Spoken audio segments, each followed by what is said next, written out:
All right, so we're going to go over just a few more selection tools. The ones we're going to go over are right below these, right below the lasso tools. So I'm actually going to start off down here with the magic wand tool. The magic wand tools, it's pretty useful, but you just have to remember with these tools, with these selection tools that are that do the selection for you. One of the things that they're looking for is the contrast in your selection. It's giving mine is giving me a symbol that it's not working. It's probably because I'm not on the correct layer. There it goes. So for example, I'm going to highlight this larger white washed out area. I'm just going to do just a single click. And as soon as I do, I can see that it's not only selecting this white area, but it's also selecting, I'm going to zoom in, parts of this person's pants because they're very similar in the color tone, right? So if I were to delete these pixels now, just by hitting the delete key and deselecting, I still have to go back through and clean up all these areas that have not been deleted. So again, I'd probably just use the lasso tool just to very quickly just go through here and just clean these up a little bit and delete that. So another useful tool is the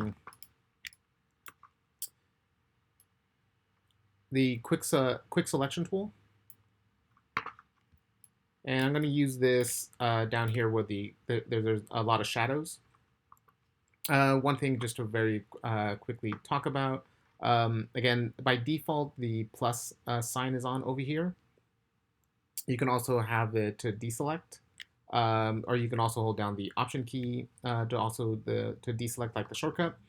This one is really handy, right? The size of the brush, and I can have like a large brush or a small one. Right, if I want to select something that's really small detail or something that's just larger in detail. But I always just use the shortcut. Again, you just want to pick up a few shortcuts just so you can start to work quicker. So the shortcut to change the size of the circle or size of the brush are the two brackets.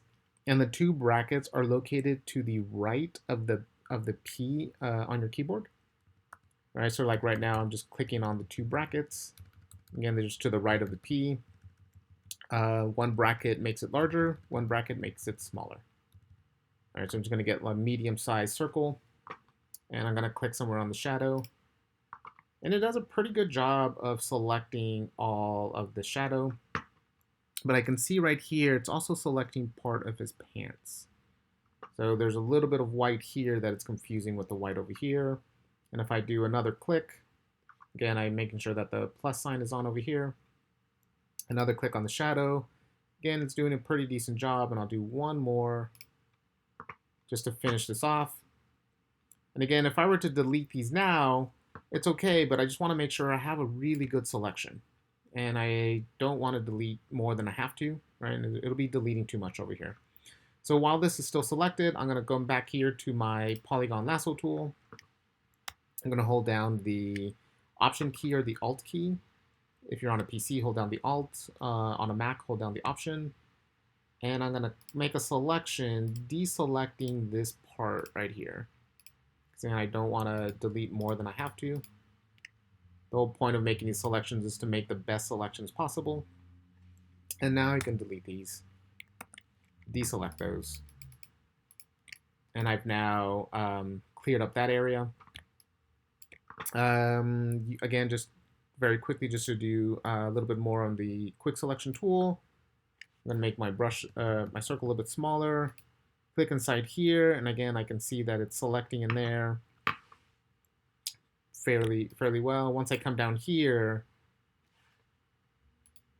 it's confusing the highlight of his pants for the background of the sidewalk. So again, I would probably have to change the selection in there. Again, once I come down here, it's editing, deselecting way too much. I'm going to deselect that If I come down here again, if I try to select on his shadow, it's confusing with his leg, with his, I'm sorry, with the shoe. Again, clicking on the shadow. It does a pretty good job of selecting the shadow line, but again, it's getting too much of his shoe on this side and the cane over here. Again, I just starting off there. Again, going back to my Polygon Lasso tool, deselecting this, holding down the Option or the Alt key. I'm just going to deselect around his cane.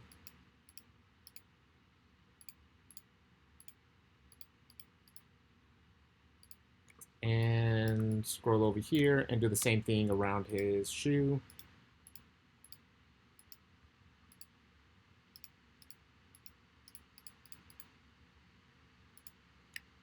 And I can now delete those pixels. And make one more selection just to show you something that might happen. So make a quick selection in here, delete those. Yeah, that's too much. Just undo that. I deleted too much of his shoe.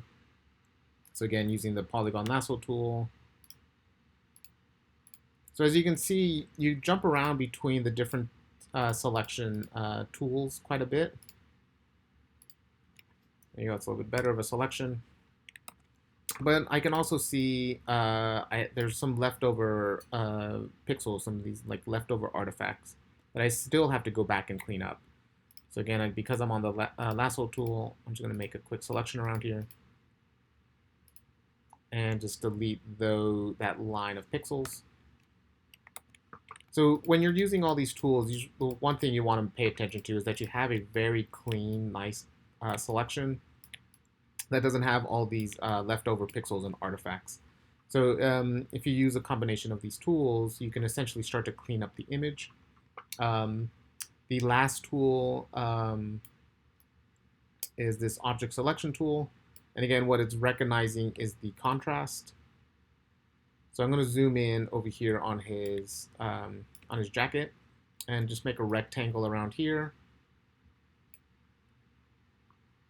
And what it should do is it should pick up the pixel contrast between his handkerchief and his jacket. If it doesn't, you can also just use the lasso and just make a lasso around it.